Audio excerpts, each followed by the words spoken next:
Coba luruskan mejanya.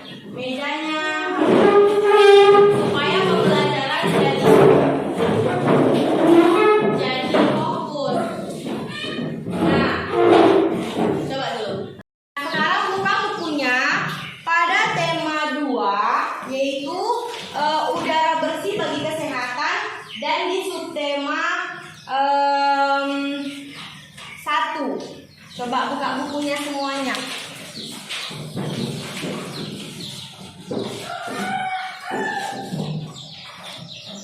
Nah, pada kesempatan kali ini kita akan menjelaskan pengertian dari sistem pernapasan pada hewan. Nah, coba sebelum kita belajar, coba dulu tepuk tangan sekali. Sekali. 2 kali. Coba banyak. Kita harus semangat ya. Nah, sudah dibuka bukunya semuanya?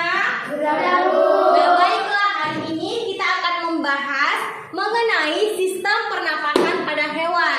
Kan Ibu sudah jelaskan yang tadi. Kemarin kita sempat membahasnya, tetapi tidak dengan pengertiannya.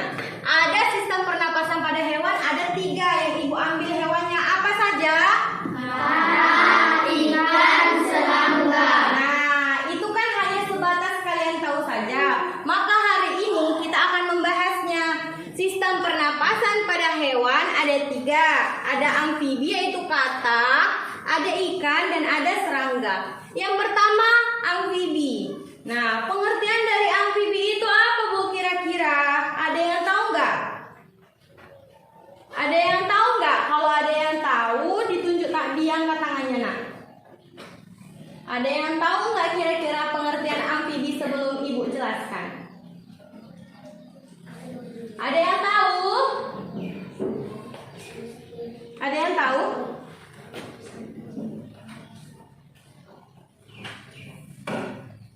Tidak. Nah, baik, Ibu akan menjelaskan. Nah, hewan amfibi adalah hewan yang dapat hidup di darat dan di air. Nah, salah satu contoh hewan amfibi itu adalah katak. Katak bisa hidup di air bukan? Bisa. Katak bisa hidup di daratan bukan? Bisa. Bisa. Jadi tadi amfibi itu adalah hewan yang bisa hidup di darat dan di air. Yang diberikan contoh adalah katak. Nah, katak merupakan hewan amfibi. Alat pernapasan katak yaitu berupa insang, yang kedua paru-paru, dan kulit. Nah, katak merupakan hewan yang mengalami metamorfosis sempurna. Kita sudah mempelajari mengenai metamorfosis sempurna. Apa yang kalian ketahui mengenai metamorfosis sempurna? Pengertian metamorfosis sempurna siapa yang tahu? Tunjuk tangan. Ya, Aura, apa pengertiannya? Metamorfosis sempurna adalah suatu proses perkembangan biologi pada hewan yang melibatkan perubahan hewan menampilkan fisik atau struktur setelah kelahiran atau penetasan. Nah, yang kemarin contoh-contohnya apa kira-kira? Lalat, semut, lebah, kupu-kupu. Nah, metamorfosis sempurna itu adalah perubahan fisik. Yang contohnya kupu-kupu yang pertama, apa pertamanya? Apa pertamanya? Kepompong itu adalah tahapan yang ketiga. Intinya metamorfosis sempurna itu adalah perubahan fisik, gitu. Kalau manusia gitu anak bayi, anak-anak, balita, anak-anak. Jadi hewan juga memiliki metamorfosis. Nah, jadi seperti itu kira-kira. Nah, ketika katak masih seperti berudu, maka ia bernafas menggunakan insang. Nah, ketika katak sudah mulai dewasa atau katak muda, maka dia akan menggunakan paru-paru dan kulit untuk pernapasannya. Nah, kulit katak yang selalu basah memudahkan untuk menyerap oksigen dari udara. Jadi ingat, katak itu adalah hewan amfibi. Apa itu amfibi? Amfibi adalah hewan yang bisa hidup di darat dan di air. Nah, seperti itu. Yang kedua ada ikan. Nah, ikan biasanya bernapas memakai apa kira-kira? Insang.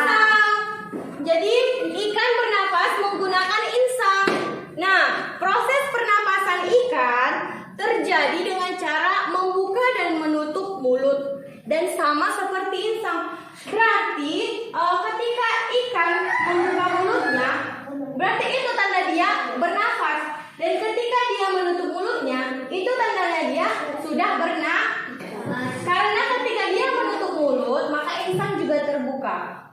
Jadi kalau misalnya ikan sudah tutup mulut, berarti dia ikan sudah tutup mulut, berarti insannya sudah tertutup.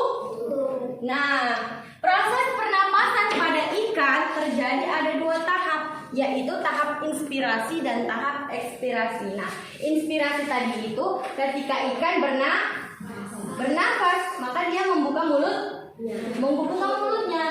Lalu tahap ekspirasi ketika dia sudah mengeluarkan zat yang ada dalam tubuhnya gitu. Jadi paham semuanya?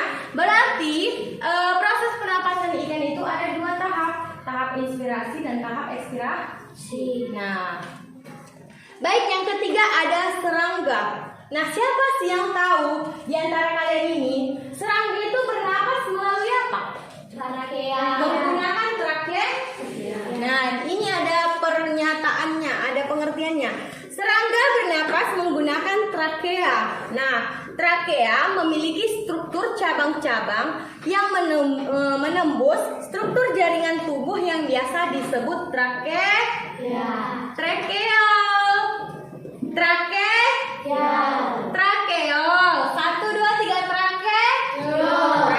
Nah, trakea akan berakhir pada lubang kecil yang disebut dengan spirakel. Coba, spirakel. Nah, dan spirakel itu rupanya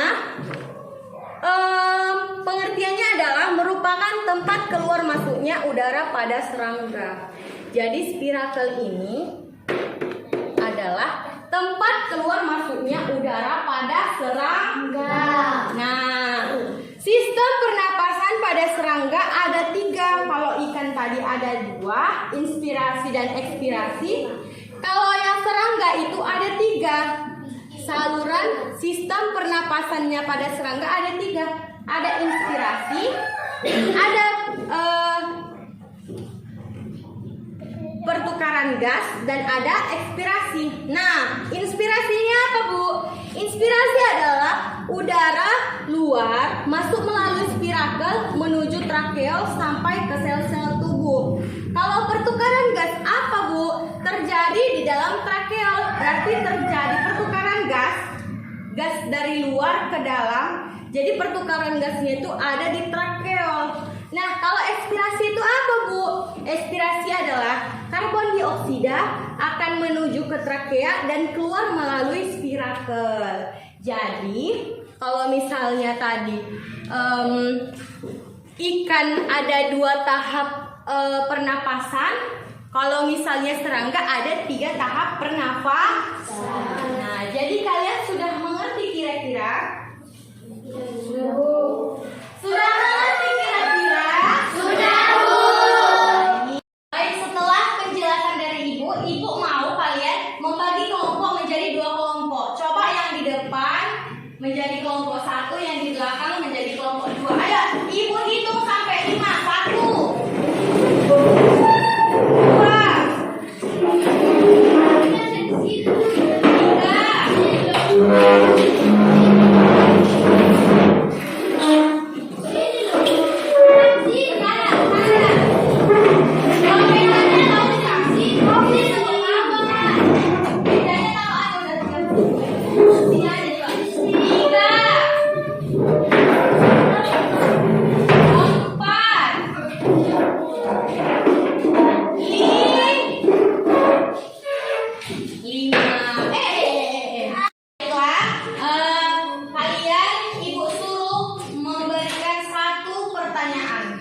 1 pertanyaan mengenai yang sudah kita pelajari tadi dan dijawab masing-masing kelompok. Jadi kalian berdiskusi ya. Oke, dimulai dari sekarang. Matikan. Sudah selesai? Sudah. Berarti ada 1 pertanyaan dan ada 1 jawaban. Nah, yang kedua adalah Ibu suruh kalian memilih dari salah satu yang sudah Ibu jelaskan ini. Ini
mengalami mental metamorfosis sempurna.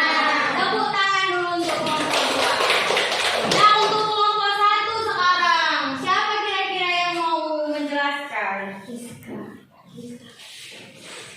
Coba siapa? Berdiri. Oke, ini apa yang mana yang mau dijelaskan? Ikan. Ikan apa ikan? Ikan bernapas menggunakan insan. Pernapasan ikan terjadi dalam Dengan cara membuka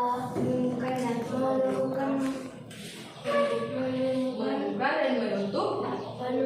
dan sama seperti insan. Nah, coba udah? Tepuk tangan dulu untuk kelompok 1. Jadi berarti setidaknya kalian sudah memahami apa yang disebut dengan amfibi, apa yang disebut dengan ikan, dan apa yang disebut dengan serangga. Nah, berarti kalian tahu dong, amfibi itu bernapas menggunakan apa?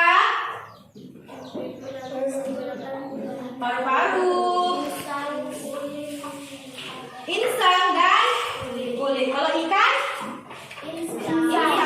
Kalau misalnya serangga? Trachea. Tepuk tangan untuk kita.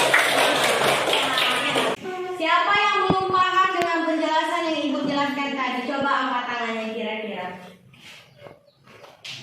Jadi sudah paham semua? Sudah, Bu. Jadi untuk pelajaran hari ini itu adalah sistem pernapasan pada hewan. Ibu tekankan sekali lagi, kita membahas ada 3 hewan, yaitu Nah, jadi kalau misalnya kata ini adalah hewan apa? Amfibi. Hewan amfibi itu apa? Yang dapat hidup di darat dan di air. Nah, yang bisa hidup di darat dan di air. Menggunakan pernapasan apa dia kira-kira? Insan, paru-paru, dan kulit. Iya, yang kedua ada ikan. Ikan bernapas menggunakan apa? Insang. Jangan insang. Ada 2 proses, yaitu tahap inspirasi dan tahap ekspirasi. Memasukkan dan mengeluarkan udara. Nah, berarti ikan itu kalau misalnya bernafas itu membuka mulut dan menyerap oksigen dan mengeluarkan karbon dioksida. Nah, yang ketiga ada serangga. Serangga menggunakan apa bernafas? Trachea. Ada 3 tahap pernapasan pada serangga. Ada tahap inspirasi, ada tahap pertukaran gas, ada tahap ekspirasi. Nah, ketika tahapan inspirasi yaitu udara luar masuk ke dalam trakea, maka ada pertukaran gas. Pertukaran gas antara yang baru masuk dengan yang sudah ada di dalamnya. Jadi dia terjadi tahapan ekspirasi, yaitu mengeluarkan. Jadi tahapan inspirasi adalah memasukkan dan ada pertukaran gas. Dan tahapan yang ekspirasi adalah mengeluarkan karbon dioksida. Tepuk tangan untuk kita semua. Jadi, untuk kita hari ini ibu sangat bangga karena kalian sudah memahami apa yang Ibu jelaskan. Untuk kelompok 1 dan kelompok 2 itu sudah bagus dalam menjelaskan. Tandanya apabila kalian sudah bisa menjelaskan apa yang Ibu jelaskan tadi, kalian bisa menjelaskan ulang, itu artinya kalian sudah memahami pembelajaran pada hari ini. Nah, jadi sebelum Ibu tutup pembelajaran hari ini, Ibu mau mintakan kepada kalian jangan lupa untuk belajar dengan giat supaya kalian bisa menggapai cita-cita kalian. Ini juga pembelajaran kita hari ini akan berkelanjutan untuk kelas-kelas kedepannya. Seperti itu. Kalau misalnya kalian sudah paham pada pembelajaran ini, insya Allah kalian akan memahami pembelajaran yang selanjutnya. Jadi untuk kalian jangan lupa belajar di rumah. Nah, sebelum Ibu akhiri pembelajaran kita hari